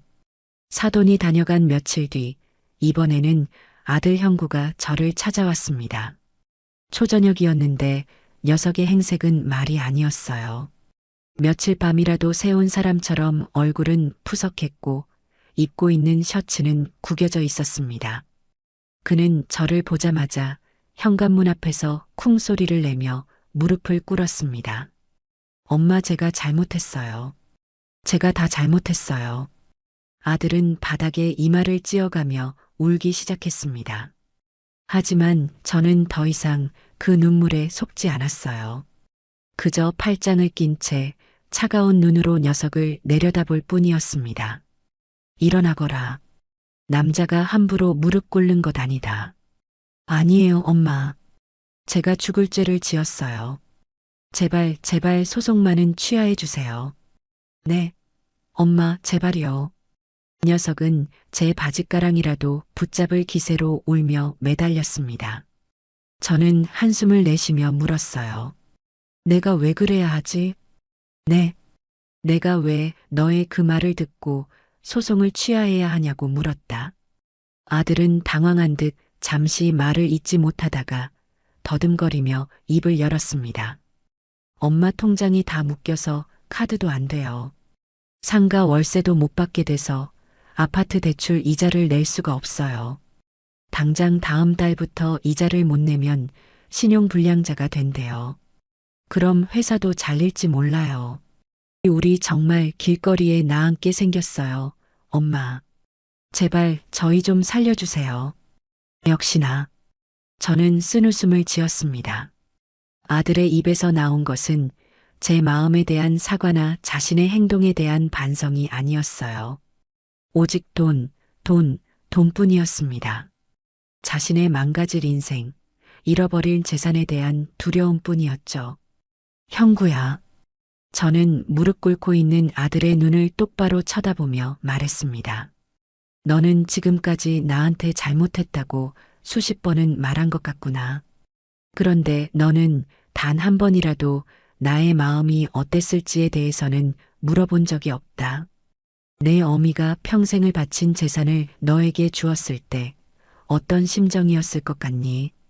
그리고 그 모든 것을 받은 너의 아내에게 모욕을 당하고 심지어 내 편을 들어줄 거라 믿었던 너에게마저 배신당했을 때 내 마음이 어땠을 것 같으냐고 물었다. 아들은 아무런 대답도 하지 못했습니다. 그저 고개를 숙인 채 어깨를 들썩이며 울기만 할 뿐이었죠. 그 눈물조차 악어의 눈물처럼 역겹게 느껴졌습니다. 너는 단 한 번도 나의 마음에 대해서는 생각해 본 적이 없구나. 너의 머릿속에는 오직 너의 돈, 너의 체면, 너의 안위뿐이다. 그런 너를 위해 내가 왜 이 싸움을 멈춰야 하지? 저는 차갑게 돌아섰습니다. 일어나서 돌아가거라. 너의 그 눈물쇼는 판사 앞에서나 실컷 하거라. 어쩌면 그분은 너를 가엾게 여겨줄지도 모르지. 하지만 나는 아니다. 나는 더 이상 너의 어미가 아니다. 제 등 뒤로 아들의 절규에 가까운 울음소리가 들려왔지만 저는 단 한 번도 뒤돌아보지 않았습니다. 그날 이후 제 마음속에서 아들 이영구는 완전히 지워졌습니다. 이제 남은 것은 법정에서 시시비비를 가리는 일뿐이었어요. 몇 달의 지루한 서류 공방 끝에 드디어 첫 재판 기일이 잡혔습니다. 법정으로 향하는 날 아침, 저는 일부러 더 든든하게 아침밥을 챙겨 먹었습니다. 긴 싸움이 될 테니 굶고 지쳐서 쓰러질 수는 없었으니까요. 법정에 들어서자 맞은편 피고석에 앉아있는 아들 내외의 모습이 보였습니다. 며느리는 비싼 옷으로 한껏 치장하고 있었지만 불안한 기색을 감추지는 못하는 듯 연신 손톱을 물어뜯고 있었어요. 아들은 고개를 푹 숙인 채 저와 눈도 마주치지 않았습니다. 재판이 시작되고 먼저 상대 측 변호사가 입을 열었습니다. 그는 유창한 말솜씨로 저를 외로움을 무기로 자식의 삶에 사사건건 간섭하고 과도한 기대를 충족시켜주지 않자 전 재산을 빼앗으려는 비정한 어머니로 묘사하기 시작했어요. 존경하는 재판장님, 이 사건의 본질은 법률적인 다툼 이전의 슬픈 가족사입니다. 원고 김영애 여사는 평생을 홀로 고생하며 자수성가하신 훌륭한 분입니다. 하지만 그 과정에서 형성된 강한 자의식과 소유욕이 유일한 아들인 피고 이영구의 가정을 향한 과도한 집착으로 나타났습니다. 피고 부부는 어머님을 기쁘게 해드리기 위해 최선을 다했지만 원고의 기대는 끝이 없었습니다. 이 사건 역시 사소한 말다툼을 빌미로 아들의 모든 것을 빼앗아 자신의 통제하에 두려는 원고의 비뚤어진 모정에서 비롯된 것입니다. 저는 피가 거꾸로 솟는 기분이었지만 옆에 앉은 조 변호사가 제 손을 가볍게 쥐며 진정시켰습니다. 상대 변호사의 거짓말로 가득한 변론이 끝나고 드디어 우리 차례가 왔어요. 조 변호사는 자리에서 일어나 차분하지만 힘 있는 목소리로 반박을 시작했습니다. 존경하는 재판장님, 방금 피고 측 변호인께서 비뚤어진 모정이라는 단어를 사용하셨습니다만 이 사건의 본질은 정반대입니다. 이것은 자식의 비뚤어진 효심, 아니 효심을 가장한 탐욕에 대한 이야기입니다. 원고는 자식의 행복을 위해 평생을 바친 재산을 조건 없이 내주었습니다. 그러나 피고들은 그 재산을 받자마자 부모에 대한 최소한의 존중과 도리를 저버렸습니다. 피고 측은 이것을 사소한 말다툼이라 주장하지만 과연 그런지 지금부터 증인들의 증언을 통해 밝혀보도록 하겠습니다. 조 변호사는 첫 번째 증인으로 아들 내외가 살던 동탄 아파트의 경비 아저씨를 신청했습니다. 증인석에 선 경비 아저씨는 그날의 일을 담담하게 증언했어요. 제가 그날 김영애 여사님을 똑똑히 기억합니다. 커다란 보따리를 들고 아주 환한 얼굴로 아들 집에 오셨지요. 그런데 몇 시간 뒤에 나오실 때는 들어갈 때랑 똑같은 보따리를 들고 금방이라도 우실 것처럼 얼굴이 안 좋으셨습니다. 제가 무슨 일 있으시냐고 여쭤봤더니 아무 말씀도 안 하시고 고개만 젓고 가시더군요. 다음 증인은 제가 가끔 가던 동네 식당의 주인이었습니다. 그녀는 제가 며느리와 함께 식사하러 갔을 때의 일을 증언했죠. 그날 김도혜 씨가 종업원에게 아주 심하게 화를 내는 것을 봤어요. 반찬이 짜네, 그릇이 더럽네 하면서 사람을 아주 무안하게 만들더군요. 김영애 선생님께서 옆에서 말리셨지만 소용없었어요. 어른 앞에서 어찌 저리 무례할 수 있나 하고 혀를 찼던 기억이 납니다. 증인들의 증언이 이어질수록 며느리의 얼굴은 점점 하얗게 질려갔습니다. 하지만 이것은 시작에 불과했어요. 조 변호사는 재판정의 모든 사람들을 향해 선언하듯 말했습니다. 존경하는 재판장님, 지금부터 이 사건의 실체를 가장 명확하게 보여주는 증거를 공개하겠습니다. 조 변호사는 법원 직원에게 USB를 건넸고 잠시 후 법정 전체에 차갑고 날카로운 며느리의 목소리가 울려 퍼지기 시작했습니다. 제가 녹음했던 통화 파일이었어요. 어머니가 뭘 할 수 있는데요? 이미 다 우리 이름으로 넘어온 걸 어쩔 건데요? 노망 나셨어요? 이제 와서 후회라도 되세요? 그러니까 분수에 맞게 사셨어야죠. 경멸과 조롱으로 가득 찬 목소리, 입에 담지 못할 모욕적인 단어들이 스피커를 통해 흘러나오자 방청석이 술렁이기 시작했습니다. 재판장 역시 미간을 찌푸린 채 피고석을 싸늘하게 쳐다보았어요.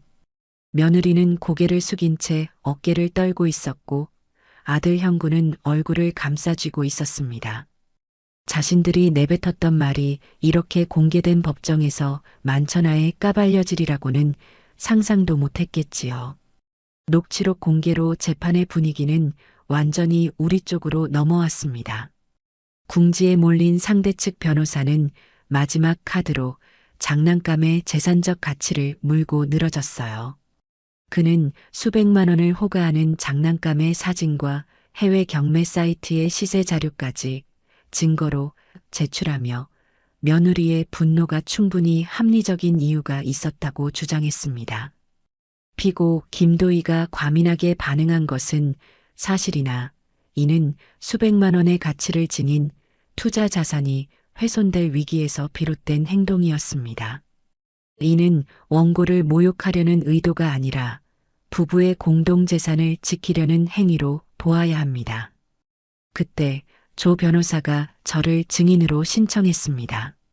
저는 떨리는 마음으로 증인석에 섰습니다. 조 변호사가 제게 물었어요. 증인, 피고 김도희가 그토록 가치가 중요하다고 주장하는 그 빨간색 자동차 장난감에 대해 알고 계십니까?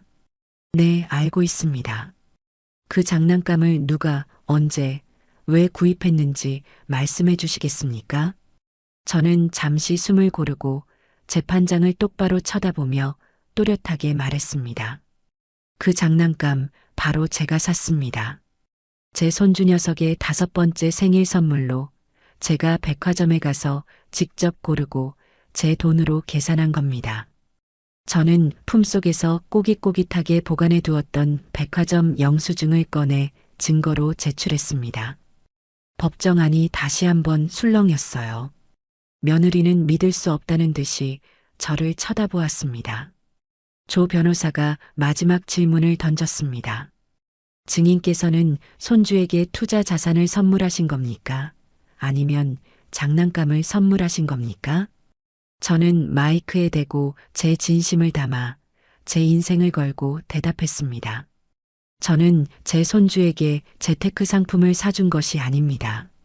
할머니가 손주에게 주는 세상에서 가장 재미있는 장난감을 사준 겁니다. 그 장난감의 가치는 돈으로 매기는 것이 아닙니다. 아이가 그것을 가지고 놀면서 짓는 웃음, 그 행복한 시간, 그것이 진짜 가치입니다. 피고들은 제게서 돈으로 환산할 수 없는 상가와 아파트를 받아갔습니다. 그리고 그들은 제가 손주에게 준 단돈 몇십만 원짜리 장난감의 가치조차 돈으로 계산하며 저의 사랑을 짓밟았습니다. 존경하는 재판장님, 돈보다 소중한 것이 무엇인지 모르는 저 사람들에게 제 인생을 맡기고 싶지 않습니다. 제 진술이 끝나자 법정 안에는 무거운 침묵이 흘렀습니다. 재판장의 얼굴에는 복잡한 표정이 스쳐 지나갔어요.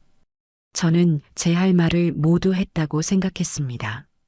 이제 남은 것은 법의 엄정한 심판뿐이었습니다. 제 마지막 증언이 있고 난 뒤 재판은 최종 변론을 거쳐 판결 선고일만 남겨두게 되었습니다. 그 한 달 남짓한 시간은 제게는 담담한 기다림의 시간이었지만 아들 내외에게는 지옥의 시작이었을 겁니다. 조 변호사는 재판이 끝난 뒤 제게 상대 측의 상황을 간간히 전해주었어요. 동탄의 상가 건물에서 나오던 월세 수입이 끊기고 아파트와 예금 통장까지 전부 묶여버리자 그들의 삶은 빠른 속도로 벼랑 끝으로 내몰리고 있었습니다. 가장 먼저 타격을 입은 것은 며느리 김도희의 사치스러운 생활이었어요. 조 변호사가 알아본 바에 따르면 그녀는 가지고 있던 명품 가방과 시계들을 처분하기 위해 중고 명품샵을 전전하고 있다고 했습니다. 저는 눈을 감으면 그 모습이 그려지는 듯 했어요. 백화점 VVIP 라운지에서나 거닐던 여자가 먼지 쌓인 중고가게에서 감정사 앞에 자신이 애지중지하던 물건들을 늘어놓고 기대에 한참 못 미치는 가격을 듣고는 얼굴을 붉히는 모습. 그녀가 그토록 자랑하던 가치라는 것이 얼마나 허망하고 덧없는 것인지를 몸소 깨닫는 시간이었을 테지요.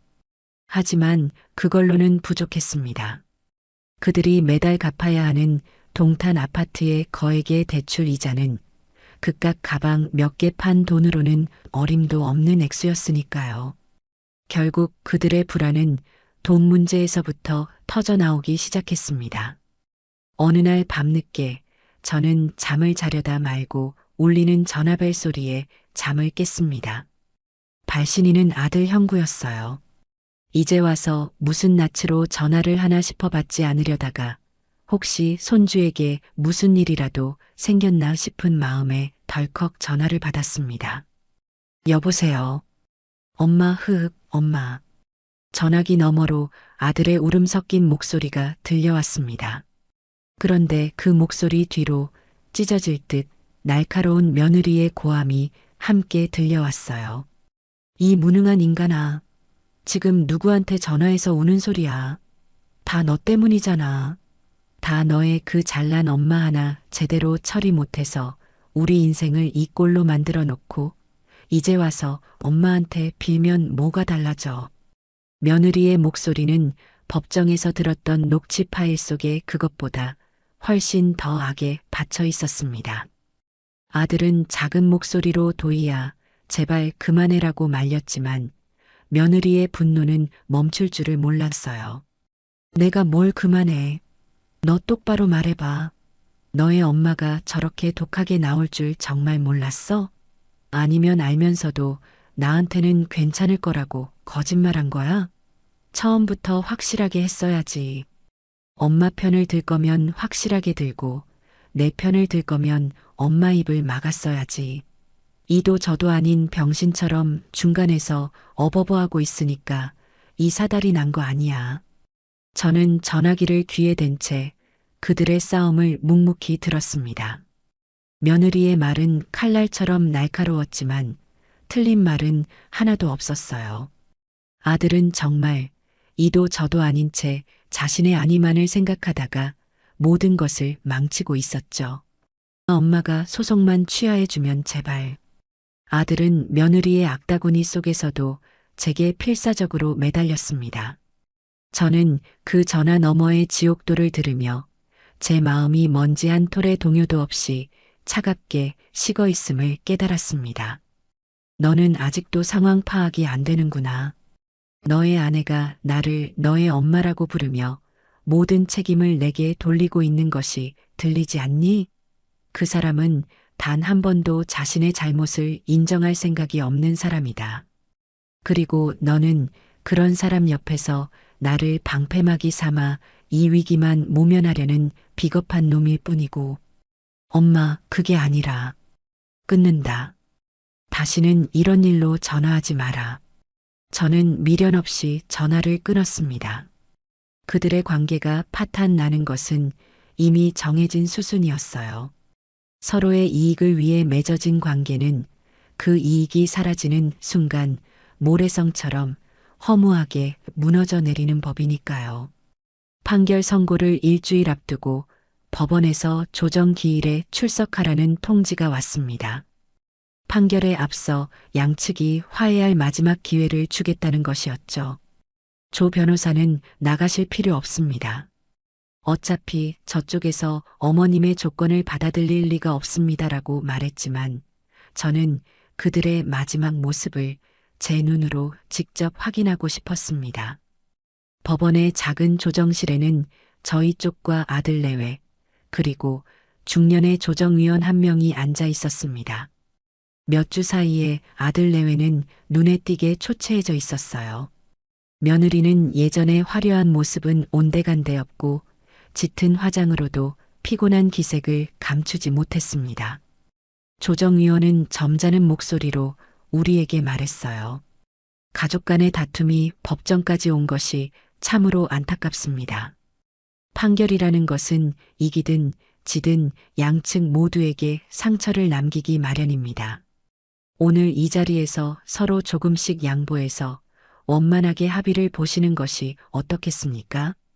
그리고는 며느리를 향해 말했습니다. 피고 김도혜 씨께서 먼저 어머님께 사과를 하시는 것이 순서일 것 같습니다.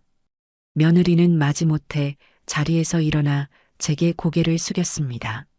하지만 그 모습에서는 조금의 진심도 느껴지지 않았어요. 어머니 그동안 제 말 때문에 마음 상하셨다면 죄송하게 생각해요. 거기까지였습니다. 그리고는 곧바로 자신의 변명을 늘어놓기 시작했죠. 하지만 저도 너무 억울해요.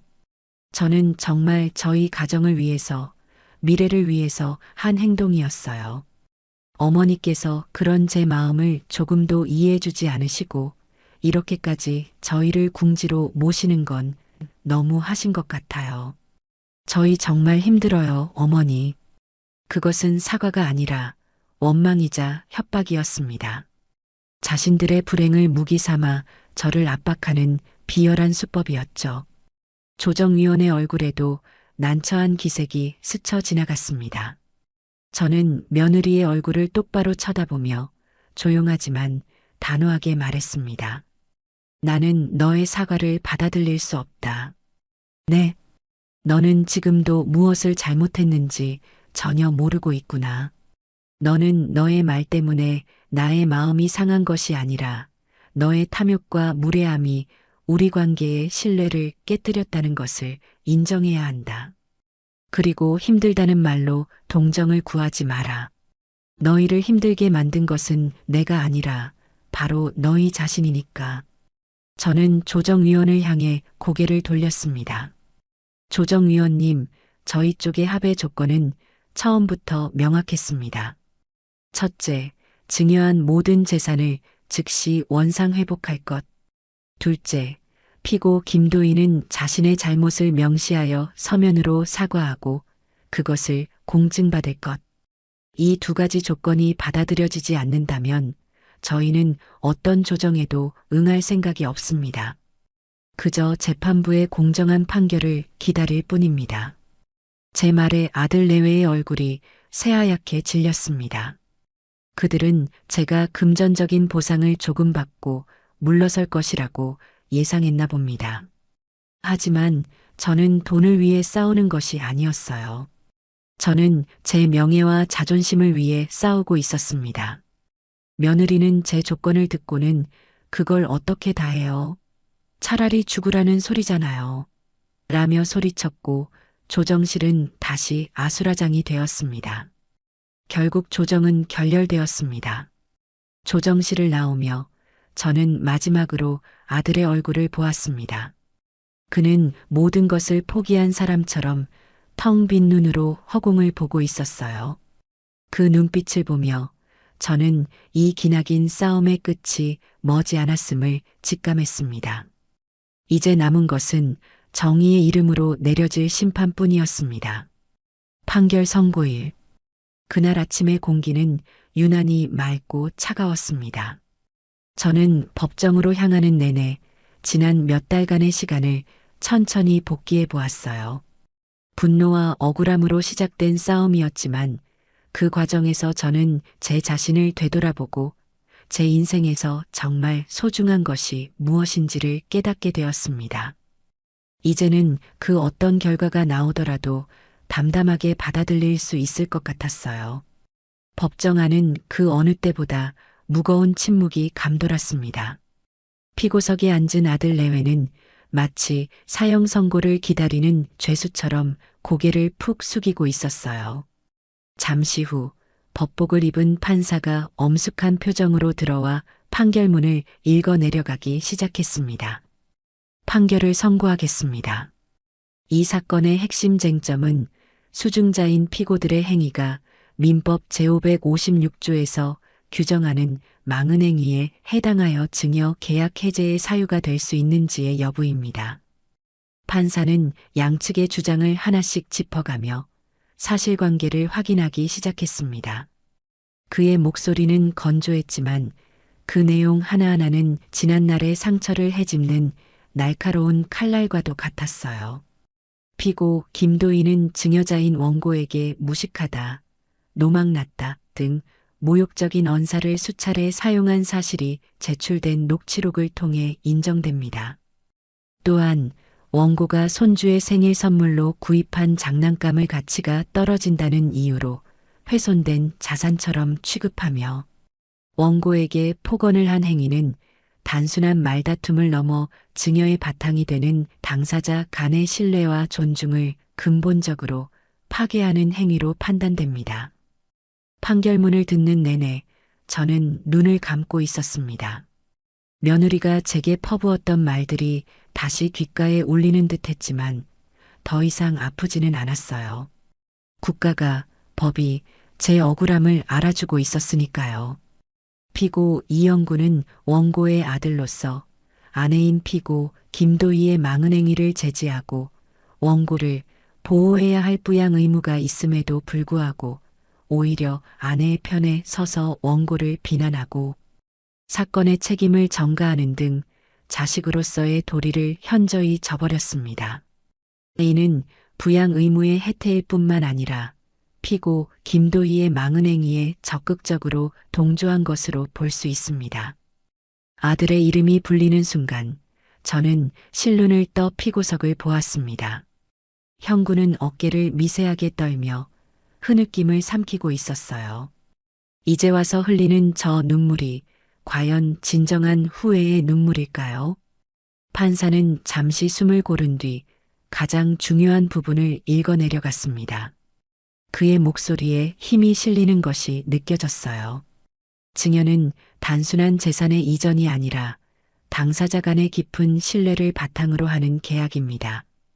특히 부모가 자식에게 전 재산을 증여하는 행위에는 자신의 노후를 자식에게 의탁하고 자식이 그 은혜에 감사하며 최소한의 도리를 다할 것이라는 인격적인 신뢰가 전제되어 있습니다. 피고들은 원고의 이러한 신뢰를 정면으로 배반하였으며 그 행위의 정도가 사회 통념상 용납될 수 있는 한도를 넘어섰다고 판단됩니다.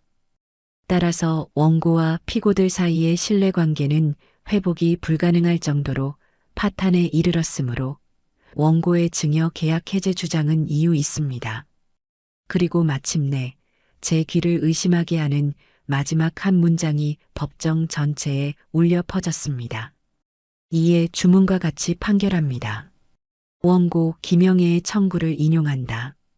피고 이영구, 김도희는 증여자 김영애에게 동탄시 소재 상가 건물 및 아파트에 대한 증여 계약 해제를 원인으로 한 소유권 이전 등기 말소 절차를 이행하고 소송 비용은 모두 피고들이 부담한다.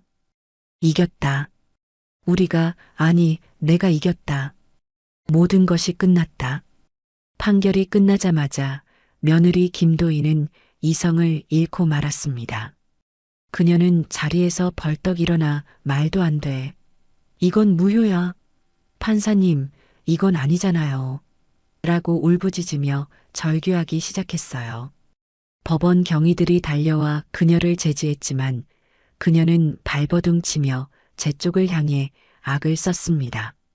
당신 때문에 내 인생이 망했어. 내가 가만두지 않을 거야. 아들 형구는 그 자리에 그대로 주저앉아 텅 빈 눈으로 허공만 바라보고 있었습니다. 그의 영혼이 완전히 빠져나간 듯 보였어요. 법정 안은 순식간에 아수라장이 되었지만 저는 그 모든 소음 속에서 기이할 정도의 평온함을 느꼈습니다. 조 변호사가 제 어깨를 가볍게 두드리며 말했어요. 어머님, 고생 많으셨습니다. 정의는 살아있었습니다. 저는 그를 보며 희미하게 미소를 지었습니다. 그리고는 아무 말 없이 그 모든 혼돈을 등지고 법정을 빠져나왔어요. 복도를 걸어 나오는데 눈부신 햇살이 창문을 통해 쏟아져 들어왔습니다. 마치 제 새로운 인생을 축복해주는 것 같았죠. 판결이 확정되고 저는 조 변호사와 함께 법원 집행관들을 대동하여 동탄의 아파트로 향했습니다. 재산을 돌려받기 위한 마지막 절차, 강제 집행을 위해서였어요. 아들 내외는 판결 이후에도 집을 비우지 않고 버티고 있었습니다. 저는 차마 그들의 마지막 모습을 직접 볼 용기가 나지 않아 차 안에서 모든 상황을 지켜보기로 했습니다. 집행관들이 현관문 앞에서 문을 열 것을 요구했지만 안에서는 아무런 반응이 없었어요. 결국 집행관의 지시에 따라 함께 온 열쇠공이 드릴로 도어록을 파손하기 시작했습니다. 시끄러운 기계음이 한참 동안 울리고 마침내 철컥하는 소리와 함께 문이 열렸습니다. 집행관들이 집 안으로 들어가자 잠시 후 며느리의 찢어지는 비명소리가 들려왔어요. 얼마 지나지 않아 이삿짐 센터 직원들이 분주하게 움직이며 집안의 가구들을 밖으로 실어 나르기 시작했습니다. 며느리가 그토록 자랑하던 이탈리아제 소파, 유명 디자이너의 조명, 그녀의 화장대를 가득 채웠던 명품 화장품들까지 그녀의 허영심을 채워주던 모든 것들이 차가운 길바닥 위로 하나씩 옮겨졌습니다. 그녀는 쫓겨난 자신의 물건들을 붙잡고 주저앉아 통곡했고 아들 형구는 그 옆에서 망연자실한 표정으로 서 있을 뿐이었습니다. 모든 짐이 빠져나가고 텅 빈 집이 되자 집행관은 제게 다가와 새로운 열쇠를 건넸습니다. 다시 제 것이 된 집의 열쇠였죠. 저는 그 차가운 쇠 열쇠를 손에 쥐고 한참 동안 아들 내외가 사라진 길 끝을 바라보았습니다. 시원함보다는 깊은 씁쓸함이 밀려왔어요. 하지만 후회는 없었습니다. 이것은 복수가 아니라 잘못된 것을 바로잡는 과정이었으니까요. 저는 되찾은 제 재산을 어떻게 사용해야 할지 조용히 생각하며 차를 돌렸습니다. 모든 법적 절차가 끝나고 계절이 두어 번쯤 바뀌었을까요? 바람의 냄새가 차가워지고 길가의 은행잎이 서글프게 흩날리던 늦가을이었습니다. 제 삶은 비로소 태풍이 핥히고 간 뒤에 고요한 평온을 되찾고 있었어요. 아들 내외에 대한 소식은 더 이상 궁금해하지도 들으려 하지도 않았습니다. 다만 저를 끝까지 도왔던 조 변호사를 통해 그들이 결국 이혼 서류에 도장을 찍고 완전히 갈라섰다는 소식을 전해 들었을 뿐입니다. 제게는 이제 정말로 아무런 상관도 없는 남남이 된 사람들이었죠. 그날은 마침 쓸쓸한 명절 연휴의 마지막 날이었습니다. 홀로 앉아 창밖의 풍경을 보고 있는데 느닷없이 초인종이 울렸습니다. 이 시간에 저를 찾아올 사람이 없었기에 저는 의아한 마음으로 현관문을 열었습니다. 그리고 그 문 앞에는 제가 기억하는 모습이라고는 믿을 수 없을 만큼 초라하고 수척해진 아들 형구가 서 있었습니다. 그의 모습은 지난번 법정에서 보았던 것보다 훨씬 더 깊이 망가져 있었어요. 몸에 딱 맞던 값비싼 정장 대신 어디서 구했는지 모를 낡고 해진 점퍼를 걸치고 있었습니다. 한때 자신감과 오만함으로 빛나던 얼굴은 오랜 근심과 깊은 회한에 잠겨 어두운 그늘이 드리워져 있었죠. 그는 저를 보자마자 마치 조건반사처럼 그 자리에 털썩 주저앉아 무릎을 꿇으려고 했습니다. 저는 이번에는 그가 무릎을 꿇기 전에 낮지만 단호한 목소리로 그를 막아 세웠습니다. 일어서거라. 이제 와서 그런다고 달라지는 것은 아무것도 없다. 너의 그 무릎은 이제 더 이상 나에게 어떤 의미도 주지 못한다. 어머니, 제가 정말 잘못했습니다. 아들의 목소리는 마른 기침처럼 힘없이 갈라져 나왔습니다. 그는 더 이상 돈을 구걸하지도 자신의 억울함을 호소하지도 않았어요. 그저 텅 비어버린 눈으로 저를 올려다보며 고장난 녹음기처럼 같은 말만 반복할 뿐이었습니다. 제가 어리석었습니다. 돈에 눈이 멀어서 제 분수도 모르고 세상에서 무엇이 가장 소중한지도 잊고 살았습니다. 아내의 탐욕을 말리지 못한 것도 저의 죄고 그 욕심에 동조하여 어머니의 마음에 대못을 박은 것도 저의 죄입니다. 저는 아들로서도 남편으로서도 그리고 한 아이의 아버지로서도 모든 면에서 실패한 놈입니다. 저는 아무 말 없이 그의 길고 긴 고해성사를 들었습니다. 한때는 그럴듯한 변명과 자기 합리화로 가득 차 있던 그의 입에서 이제는 처절한 자기 반성의 말들이 쏟아져 나왔어요. 그의 말 한마디 한마디에서 진심이 느껴졌지만 그 진심이 제 가슴에 깊이 파인 상처를 전부 아물게 할 수는 없었습니다. 한번 깨져버린 신뢰의 그릇은 아무리 정교하게 붙여보아도 금이 간 흔적이 영원히 남는 법이니까요. 저는 그에게 날카로운 질문을 던졌습니다. 그래서 이제 와서 나에게 바라는 것이 무엇이냐? 너의 그 고백 끝에 내가 너에게 해주었으면 하는 것이 무엇이냐고 묻고 있다. 아닙니다, 어머니. 아무것도 바라지 않습니다. 그럴 자격도 염치도 없습니다. 그렇다면 한 가지만 더 묻겠다.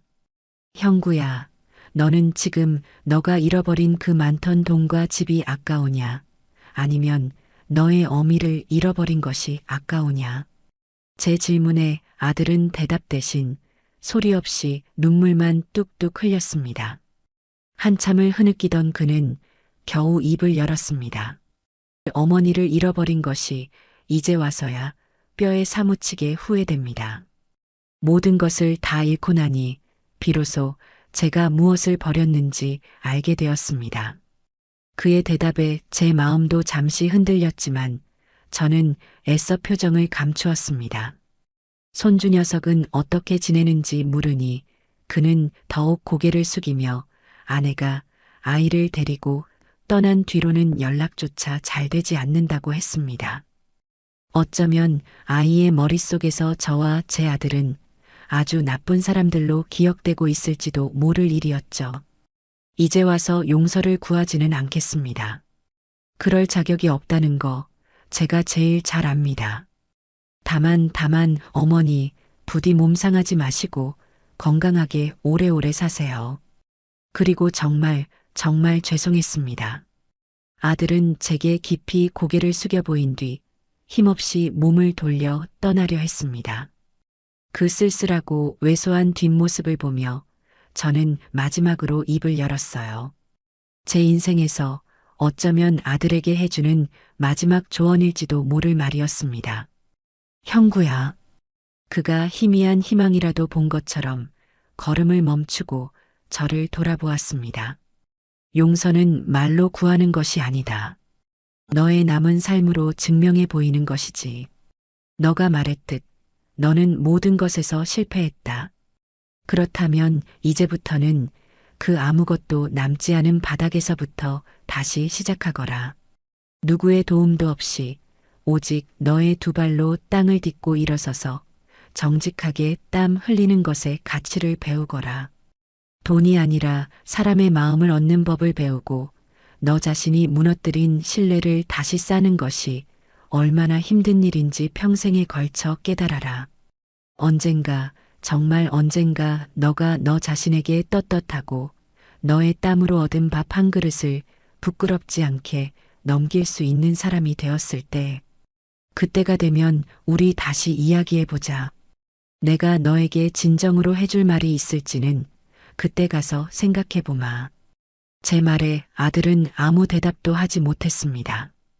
그저 소리 없이 눈물만 뚝뚝 흘리더니 다시 한번 제게 깊이 고개를 숙이고는 비틀거리는 걸음으로 어두운 골목길을 빠져나갔습니다. 저는 그가 완전히 사라질 때까지 차가운 바람을 맞으며 문을 닫지 못하고 그 자리에 오랫동안 서 있었습니다. 아들이 다녀간 뒤 저는 그동안 미뤄왔던 큰 결심을 실행에 옮겼습니다. 되찾은 상가 건물과 동탄의 아파트를 모두 처분하기로 한 것이죠.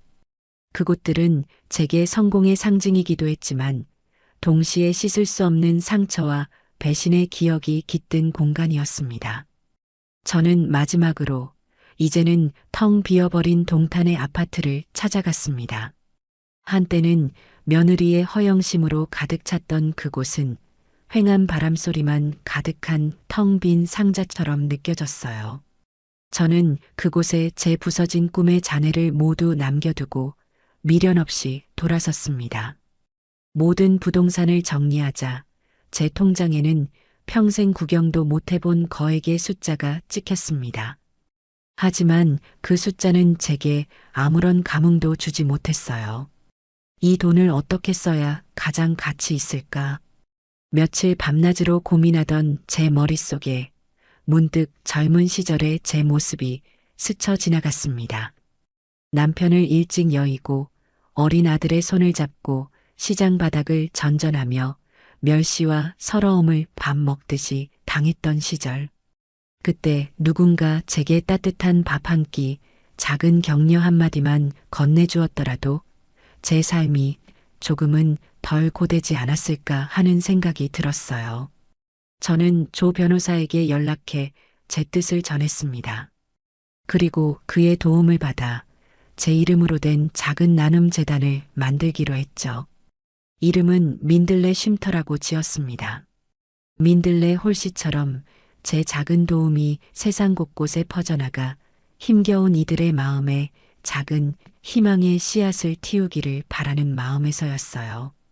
저처럼 홀로 아이를 키우느라 세상의 편견과 싸워야 하는 미혼모들, 부모의 보살핌을 제대로 받지 못해 상처받은 아이들이 잠시나마 편히 쉬어가고 다시 일어설 힘을 얻을 수 있는 공간을 만드는 것.